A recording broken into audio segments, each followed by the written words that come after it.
નમસ્કાર વિદ્યાર્થી મિત્રો, છેલ્લે આપણે બંધની ધ્રુવીયતા વિશે જોયું.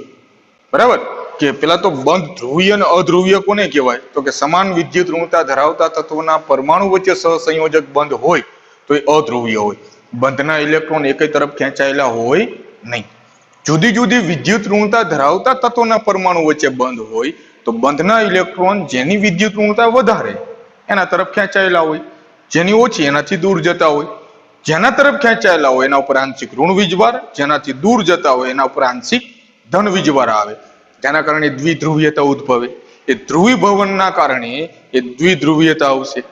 દ્વિધ્રુવીયતા ગણવી હોય તો ઉત્પન્ન થતો એ ભાર ગુણ્યા બે ભારના અલગીકરણનું અંતર એટલે કુલમ મીટર, પણ લખાય ડી બાય એકમમાં.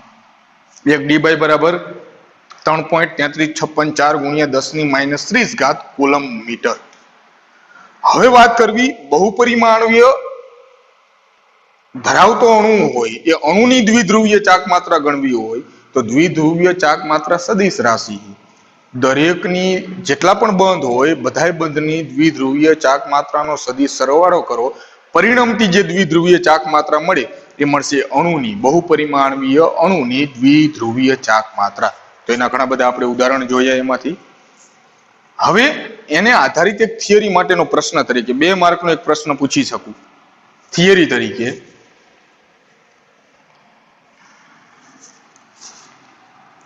કે હાઇડ્રોજન કરતા ફ્લોરિનની વિદ્યુત ઋણતા, હાઇડ્રોજન કરતા ફ્લોરિનની વિદ્યુત ઋણતા વધુ હોવા છતાં હાઇડ્રોજન કરતા ફ્લોરિન, એ તો બરોબર જ છે ને, હાઇડ્રોજન કરતા ફ્લોરિનની વિદ્યુત ઋણતા તો વધારે જ હોય, ફ્લોરિન 1 નંબર. હાઇડ્રોજન કરતા ફ્લોરિનની વિદ્યુત ઋણતા વધુ હોવા છતાં પણ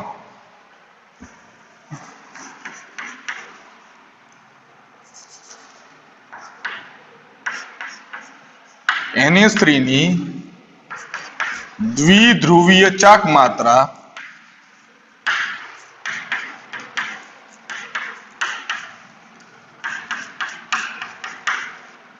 NF3 કરતા વધુ હોય છે.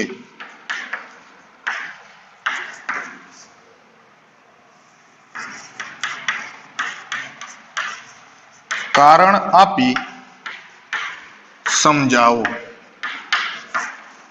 ખબર પડી પ્રશ્ન? હાઇડ્રોજન કરતા ફ્લોરિનની વિદ્યુત ઋણતા વધારે હોવા છતાં પણ NH3 ની દ્વિધ્રુવીય ચાક માત્રા NF3 કરતા વધુ હોય છે. NH3 ની દ્વિધ્રુવીય ચાક માત્રા એ NF3 ની નાઇટ્રોજન ટ્રાયફ્લોરાઇડ ની જે દ્વિધ્રુવીય ચાક માત્રા છે એના કરતા વધુ હોય છે. હવે એનું જે કારણ છે, એનો જે પ્રશ્ન છે, પાછળ તમે જોશો અંડરલાઈન પેજ નંબર 107 માં જે છેલ્લો મુદ્દો છે 107 માં આપણે NH3 અને NF3 ની રસપ્રદ બાબતનો અભ્યાસ કરીએ. બંને અણુઓને પિરામિડલ આકાર હોય છે અને નાઇટ્રોજન પરમાણુ પર ઇલેક્ટ્રોનનું અબંધકારક યુગ્મ હોય છે. તો ફ્લોરિન નાઇટ્રોજન કરતા વધુ વિદ્યુત ઋણમય છે, છતાં NH3 ની પરિણમતી દ્વિધ્રુવીય ચાક માત્રા છે 4.90 ગુણ્યા 10⁻³ કુલમ મીટર એ NF3 ની પરિણમતી દ્વિધ્રુવીય ચાક માત્રા 0.8 ગુણ્યા 10⁻³ કુલમ મીટર કરતા વધારે છે. આમ થવાનું જે કારણ એ છે કે અહીંયાથી પ્રશ્ન શરૂઆત થશે. તમારો જવાબ અબંધકારક યુગ્મને કારણે કક્ષકીય દ્વિધ્રુવીય એક જ દિશામાં હોય, જે નાઇટ્રોજન અને હાઇડ્રોજન બંધની પરિણમતી દ્વિધ્રુવીય ચાક માત્રાની દિશામાં હોય, જ્યારે NF3 માં 3 NF બંધની પરિણમતી દ્વિધ્રુવીય ચાક માત્રાની વિરુદ્ધ દિશામાં હોય. અબંધકારક યુગ્મને લીધે કક્ષકીય દ્વિધ્રુવીય NF બંધની પરિણમતી દ્વિધ્રુવીય ચાક માત્રા પરની અસરમાં ઘટાડો કરે. આને પરિણામે NF3 ની દ્વિધ્રુવીય ચાક માત્રાનું નીચું મૂલ્ય ધરાવે. રેડી? આટલું તમારે જવાબ લખવાનો 2 માર્ક.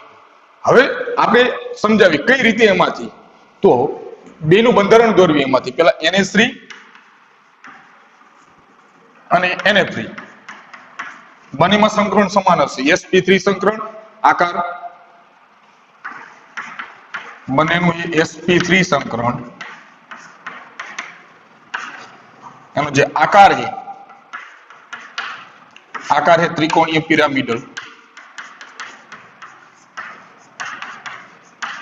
ગોઠવણી है समचतुष्फलकीय, sp3 संकरण है तो ગોઠવણી કઈ થાય સમચતુષ્ફલકીય, આકાર है ત્રિકોણીય પિરામિડલ, હાલો પેલા NS3 સમચતુષ્ફલકીય ગોઠવણી,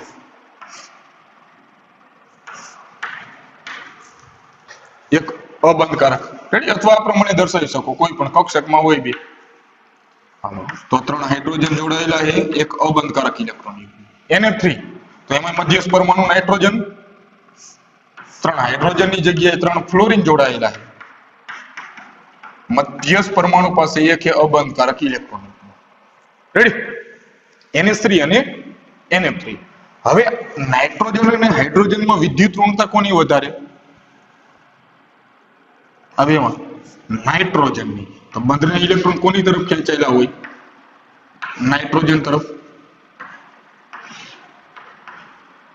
રેડી, બંધના ઇલેક્ટ્રોન કોની તરફ ખેંચાયેલા હોય? આમાં નાઇટ્રોજન તરફ, જેથી પરિણામથી આ ત્રણે બંધ ધ્રુવીય છે, ત્રણેયની દ્વિધ્રુવીય ચાક માત્રાનું મૂલ્ય છે એ કક્ષકીય જે દ્વિધ્રુવીય ચાક માત્રા એની દિશામાં થશે, એક જ દિશામાં કક્ષકીય દ્વિધ્રુવીય, કારણ કે અબંધકારક ઇલેક્ટ્રોન યુગ્મ એના કારણે એક દિશામાં થશે, તો પરિણામથી જે દ્વિધ્રુવીય ચાક માત્રા છે એનું મૂલ્ય એમાં મળશે 4.90 ગુણ્યા 10⁻³ ઘાત, 4.90 ગુણ્યા 10⁻³ ઘાત કુલમ મીટર, બરાબર. અને NH3 માં જે પરિણામથી જે દ્વિધ્રુવીય, કારણ કે આમાં વિદ્યુત ઋણતા કોની વધારે? ફ્લોરિનની, તો બંધના ઇલેક્ટ્રોન ફ્લોરિન તરફ ખેંચાયેલા હશે ત્રણે ત્રણ. તો હવે આમાં તમે જોશો કે પરિણામથી જે દ્વિધ્રુવીય ચાક માત્રા છે કક્ષકીય દિશામાં, ત્રણે ભેગી થઈ આ પરિણામથી દ્વિધ્રુવીય ચાક માત્રા એક દિશામાં, આમાં શું થશે? જે પરિણામથી દ્વિધ્રુવીય જે ચાક માત્રા છે કે કક્ષકીય દિશામાં એક દિશામાં હશે નહીં, પરિણામથી ત્રણે જુદી જુદી દિશામાં ફ્લોરિન ખેંચી જશે, જેથી પરિણામથી 0 નહીં હોય. હા, અહીંયા હજી ફ્લોરિન હોત, NF4 હોત તો 0 થાત, પણ NF3 છે તો આની જે પરિણામથી જે દ્વિધ્રુવીય ચાક માત્રા છે એ અબંધકારક ઇલેક્ટ્રોન યુગ્મ જે છે એની અસરમાં એ ઘટાડો કરશે એમાંથી, રેડી. આગળ જે તફાવત તરીકે જોયો તો એ જ અબંધકારક યુગ્મને કારણે કક્ષકીય દ્વિધ્રુવીય એક જ દિશામાં હોય NF3 માં, જે નાઇટ્રોજન અને હાઇડ્રોજન બંધની પરિણામથી દ્વિધ્રુવીય ચાક માત્રાની દિશામાં જ હોય, જ્યારે NF3 માં 3 NF જે બંધ છે એની પરિણામથી દ્વિધ્રુવીય ચાક માત્રાની વિરુદ્ધ દિશામાં કક્ષકીય હોય અબંધકારક ઇલેક્ટ્રોન યુગ્મ. તો અબંધકારક યુગ્મોને લીધે કક્ષકીય દ્વિધ્રુવીય NF બંધનીય પરિણામથી દ્વિધ્રુવીય ચાક માત્રા પરની અસરમાં શું કરે? ઘટાડો. અબંધકારક ઇલેક્ટ્રોન યુગ્મની જે દિશા છે કક્ષકીય, એ જ દિશામાં આ પરિણામથી દ્વિધ્રુવીય ચાક માત્રા મળે. હવે અહીંયા જે દિશા છે કક્ષકીય, એની વિરુદ્ધ દિશામાં તમને પરિણામથી દ્વિધ્રુવીય ચાક માત્રા મળે, એની અસરના કારણે એની દ્વિધ્રુવીય ચાક માત્રામાં ઘટાડો કરે, જેથી આપણને મળે 0.80 ગુણ્યા 10⁻³ ઘાત કુલમ મીટર. હાઇડ્રોજન જે છે એના કરતા ફ્લોરિનની વિદ્યુત ઋણતા વધારે જ છે, ફ્લોરિન તરફ વધારે ઇલેક્ટ્રોન, એટલે કે આનું ભારે વધારે પ્રમાણમાં હશે હાઇડ્રોજન કરતા, પરંતુ આમાં નાઇટ્રોજન તરફ ઇલેક્ટ્રોન ખેંચાયેલા છે, જેથી પરિણામથી દ્વિધ્રુવીય ચાક માત્રા અબંધકારક ઇલેક્ટ્રોન યુગ્મની દિશામાં જ હોવાથી આમાં પરિણામથી જે દ્વિધ્રુવીય ચાક માત્રા છે એ કક્ષકીય જે દિશા છે એનાથી વિરુદ્ધ દિશામાં મળશે, એની અસરના કારણે દ્વિધ્રુવીય ચાક માત્રામાં શું કરે? ઘટાડો, જેથી હાઇડ્રોજન કરતા ફ્લોરિનની વિદ્યુત ઋણતા વધારે હોવા છતાં પણ NH3 ની દ્વિધ્રુવીય ચાક માત્રાનું મૂલ્ય NF3 કરતા કેવું છે? વધારે. આટલી વસ્તુ તમારે સમજાવવાની છે, રેડી. એ પેરેગ્રાફ જે રહ્યો એ 2 માર્કના પ્રશ્ન તરીકે એટલું તમારે લખવાનું, એમાંથી ખબર પડી?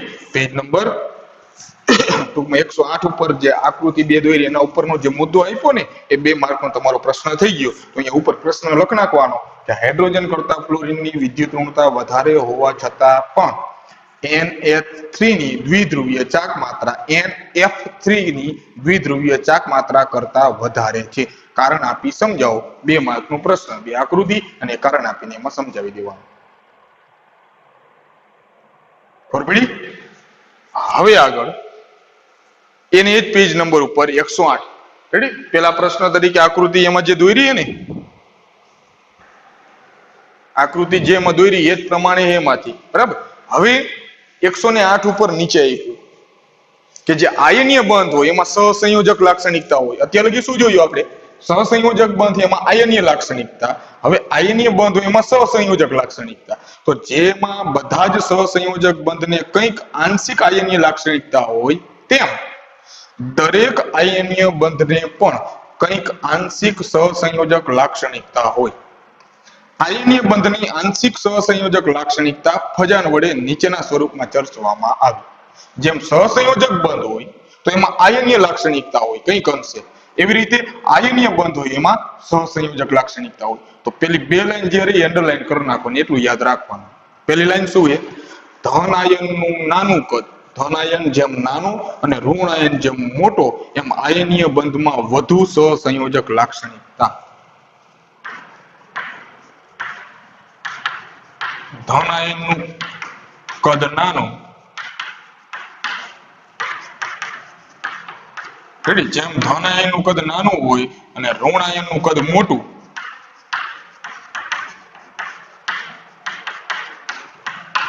તેમ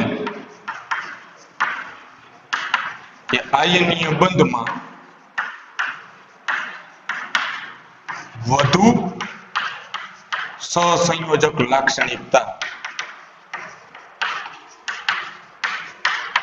તો આના આધારિત સમજી શકાય કે સહસંયોજક લાક્ષણિકતા કેમાં વધારે? તો જેમ ધન આયનનું કદ નાનું હોય અને ઋણ આયનનું કદ મોટું હોય એમ એવા આયનીય બંધમાં સહસંયોજક લાક્ષણિકતા વધુ હોય. પછી બીજું, જેમ ધન આયન પર વધારે ભાર તેમ આયનીય બંધની સહસંયોજક લાક્ષણિકતા વધારે. ધન આયન પરનું વીજભાર વધુ તેમ સહસંયોજક લાક્ષણિકતા વધુ.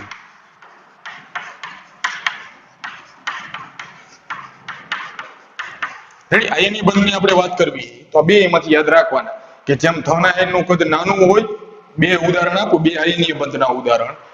તો બેમાં તમારે જોવાનું કે ધન આયન અને ઋણ આયનના કદનો મોટો તફાવત હોય. એ જ વસ્તુ થયું, ધન આયનનું કદ જેમ નાનું અને ઋણ આયનનું કદ મોટું, એટલે બેના કદમાં વધારે મોટો તફાવત હોય એમાં સહસંયોજક લાક્ષણિકતા વધારે હોય. અને ધન આયન ઉપરનો જેમ વીજભાર વધતો જાય એમ સહસંયોજક લાક્ષણિકતા વધતી જાય. તો જે રીતે સહસંયોજક બંધમાં આયનીય લાક્ષણિકતા હોય એવી જ રીતે આયનીય બંધ હોય તો એમાં સહસંયોજક લાક્ષણિકતા હોય. રેડી? તો બે એમાંથી યાદ રાખવાના. ધન આયનનું કદ નાનું, ઋણ આયનનું કદ મોટું એમ આયનીય બંધમાં સહસંયોજક લાક્ષણિકતા વધુ. જેમ ધન આયન પરનો વીજભાર વધુ તેમ સહસંયોજક લાક્ષણિકતા વધુ. યાદ રહી જાય એટલું એમાંથી? રેડી? હવે આગળના પોઈન્ટમાં જવી. એમાંથી પેલા આટલું એમાંથી કમ્પ્લીટ કરી નાખવાનું છે. ધ્રુવીયતામાં ખાસ. રેડી? MCQ માટે 2 માર્કનો આ પ્રશ્ન.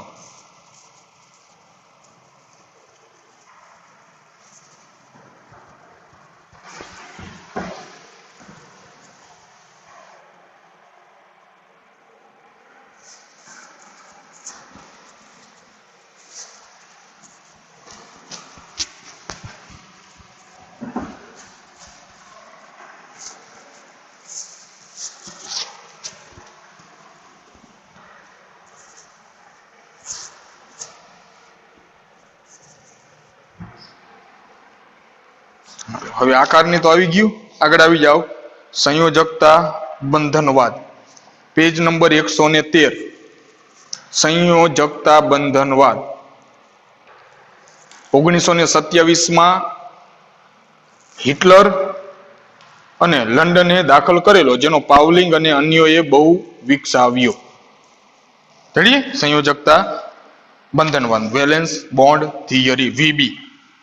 સંયોજકતા બંધનવાદ. એમાં એક વસ્તુ સમજાવવાની છે. એમાં કોઈ થિયરી તરીકે પ્રશ્ન આખો નથી કરવાનો, ફક્ત સમજૂતી માટે. એમાં દરેક વસ્તુ લખવાની નહીં થાય. સંયોજકતા બંધનવાદમાં જમણી બાજુ પેજ નંબર 113. 113 ઉપર નીચેનો પેરેગ્રાફ. 2 હાઇડ્રોજન પરમાણુઓ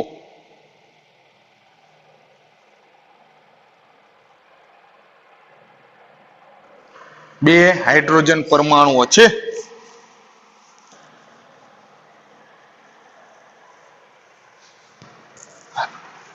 ત્યાંથી સમજાવ્યું સંયોજકતા બંધનવાદ માટે કેવી રીતે બંધન થયેલું હોય. હાલો, બે હાઇડ્રોજન પરમાણુ છે,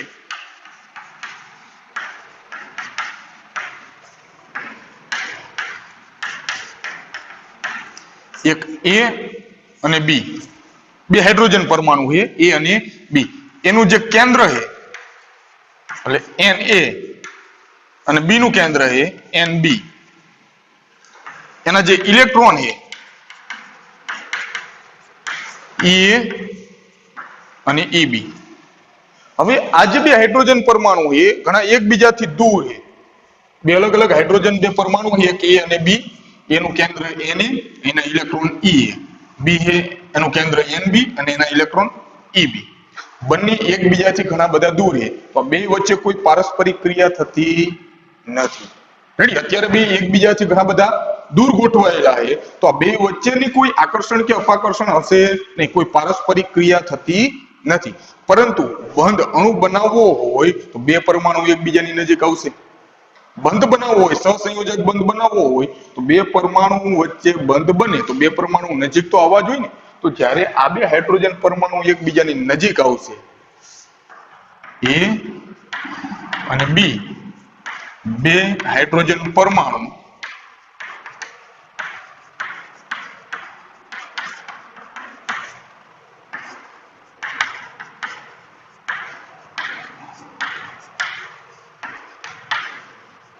એકબીજાની નજીક આવશે. જેમ જેમ એકબીજાની નજીક આવતા જશે બે વચ્ચે થશે પારસ્પરિક ક્રિયા. બે વચ્ચે શું થશે? પારસ્પરિક ક્રિયા. તેમ નવા આકર્ષણ અને નવા અપાકર્ષણ બળો ઉદ્ભવે. જેમ એકબીજાની નજીક આવતા જશે એમ નવા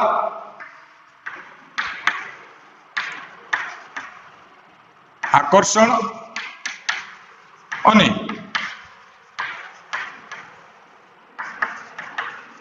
અપાકર્ષણ બળો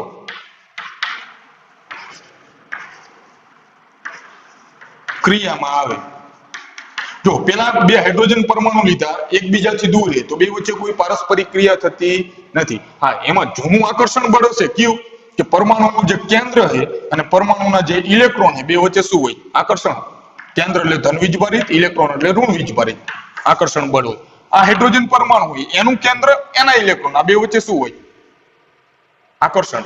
એ જૂનું આકર્ષણ કે બે અલગ અલગ હાઇડ્રોજન પરમાણુ હતા તો ત્યારે એમાં આકર્ષણ બળ તો હશે, પણ હવે બે પરમાણુ એકબીજાની નજીક આવે તો નવા આકર્ષણ અને અપાકર્ષણ બળો ઉદ્ભવે એમાંથી. તો કયા નવા અને આકર્ષણ અને અપાકર્ષણ બળો ઉદ્ભવે એમાંથી? તો પેલા લેવી આકર્ષણ બળો.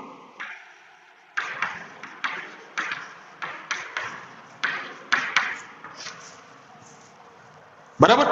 એ આકર્ષણ બળોમાં એક પરમાણુનું કેન્દ્ર અને પોતાના જ ઇલેક્ટ્રોન.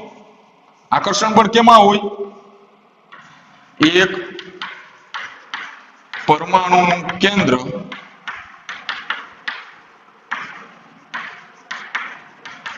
અને પોતાના ઇલેક્ટ્રોન વચ્ચે.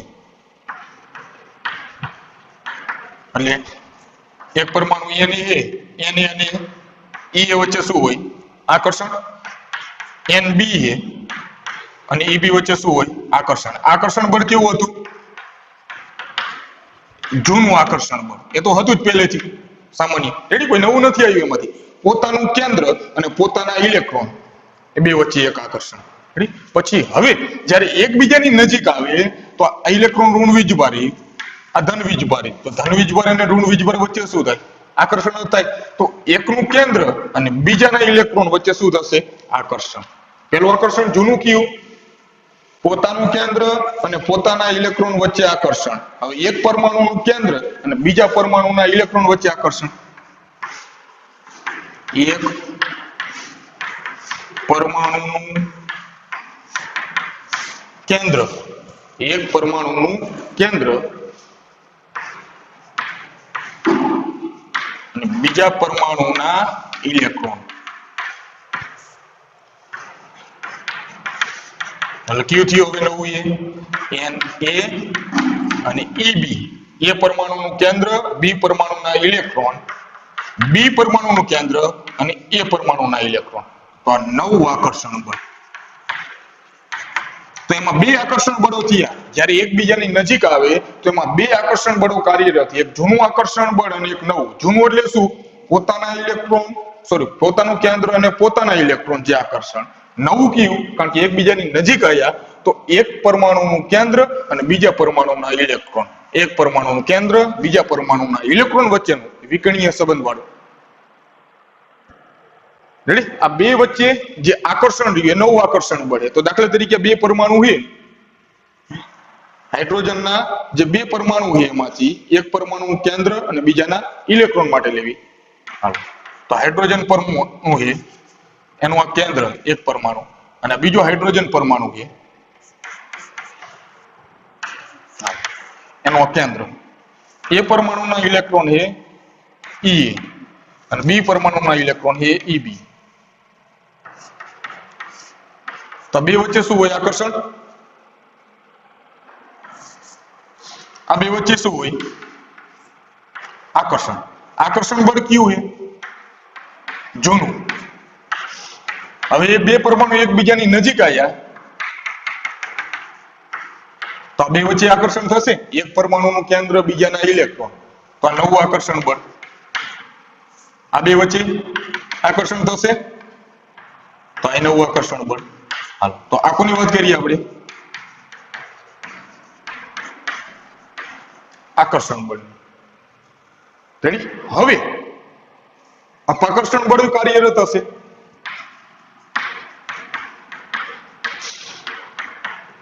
તો ક્યાં અપાકર્ષણ બળ? તો પેલું અપાકર્ષણ બળ બંને પરમાણુઓના કેન્દ્ર વચ્ચે, એટલે Na અને Nb, કારણ કે બે ધન વીજભારિત છે. આ ધન વીજભારિત, આ ધન વીજભારિત, આ ઋણ વીજભારિત, આ ઋણ વીજભારિત. Na અને Nb બે વચ્ચે શું થશે? અપાકર્ષણ. બીજું, બંનેના જે ઇલેક્ટ્રોન છે એ બંનેના ઇલેક્ટ્રોન વચ્ચે પણ અપાકર્ષણ. Ea અને Eb વચ્ચે, કારણ કે બે ઋણ વીજભારિત છે. તો જે અપાકર્ષણ બળો છે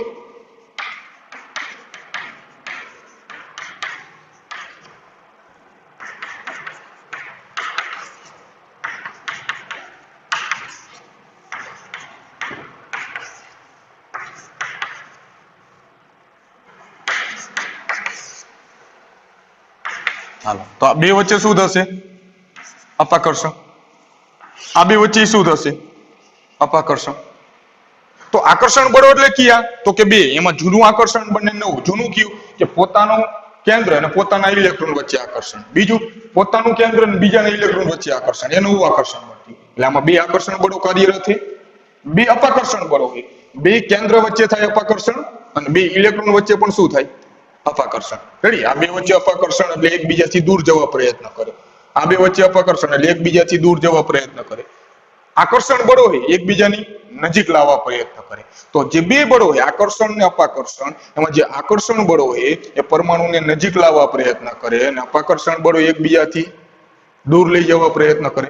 પણ પ્રાયોગિક રીતે જાણવા મળ્યું કે જ્યારે બે પરમાણુ એકબીજાની નજીક આવે તો એમાં રહેલા જે આકર્ષણ બળો હોય, નવા આકર્ષણ બળો, એ અપાકર્ષણ બળ કરતા એનું મૂલ્ય વધારે હોય છે. નીચે પ્રાયોગિક રીતે જણાવ્યું છે કે નવા આકર્ષણ બળોની માત્રા નવા અપાકર્ષણ બળોની માત્રા કરતા વધારે હોય. માત્રા કોની વધારે? આકર્ષણ બળોની. કોના કરતા? અપાકર્ષણ બળો કરતા. રેડી? જેથી બંને પરમાણુઓ એકબીજાની નજીક આવશે અને એની સ્થિતિજ ઊર્જામાં શું થશે? ઘટાડો. કારણ કે નવા જે આકર્ષણ બળો હોય એ અપાકર્ષણ બળો કરતા વધારે છે. એનો મતલબ કે બે પરમાણુ એકબીજાથી દૂર નહીં જાય. જો અપાકર્ષણ બળો વધારે હોય તો દૂર જાય, પણ આકર્ષણ બળો વધારે તો બે પરમાણુ એકબીજાની નજીક આવશે. નજીક આવશે જેથી એની સ્થિતિજ ઊર્જામાં ઘટાડો થશે. કેટલા નજીક આવે?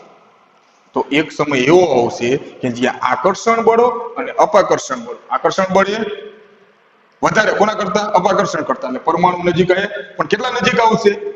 કે જ્યાં આકર્ષણ અને અપાકર્ષણ બળો બે સંતુલિત થાય. આકર્ષણ અને અપાકર્ષણ બળ એકબીજાને સંતુલિત કરે ત્યારે પ્રણાલી નિમ્નતમ ઉર્જા પ્રાપ્ત કરે, એટલા નજીક આવશે એમાંથી. છેવટે એક એવા તબક્કે પહોંચે કે જ્યાં આકર્ષણ, ચોખ્ખું આકર્ષણ અને અપાકર્ષણ બળ સંતુલિત હોય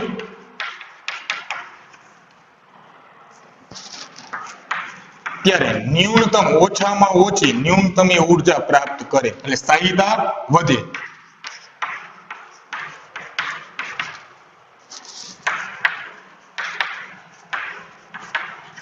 આકર્ષણ અને અપાકર્ષણ બળો સંતુલિત થાય જેથી ન્યૂનતમ ઉર્જા પ્રાપ્ત કરે, અને આ તબક્કે હાઇડ્રોજન પરમાણુ એકબીજાથી બંધન પામે એટલે બંધ બનાવે અને સ્થાયી અણુની રચના કરે. સ્થાયી અણુ બનાવે H2. એકબીજાની નજીક આવશે કેટલા? જ્યારે બે બળો સંતુલિત થાય એટલે કે ન્યૂનતમ ઉર્જા પ્રાપ્ત કરે અને બંધન એટલે બંધ બનાવશે અને એક સ્થાયી અણુની રચના પ્રાપ્ત કરશે. ત્યારે બે પરમાણુના કેન્દ્ર વચ્ચેનું જે અંતર હશે એ અંતરને કહેવાય એની બંધ લંબાઈ.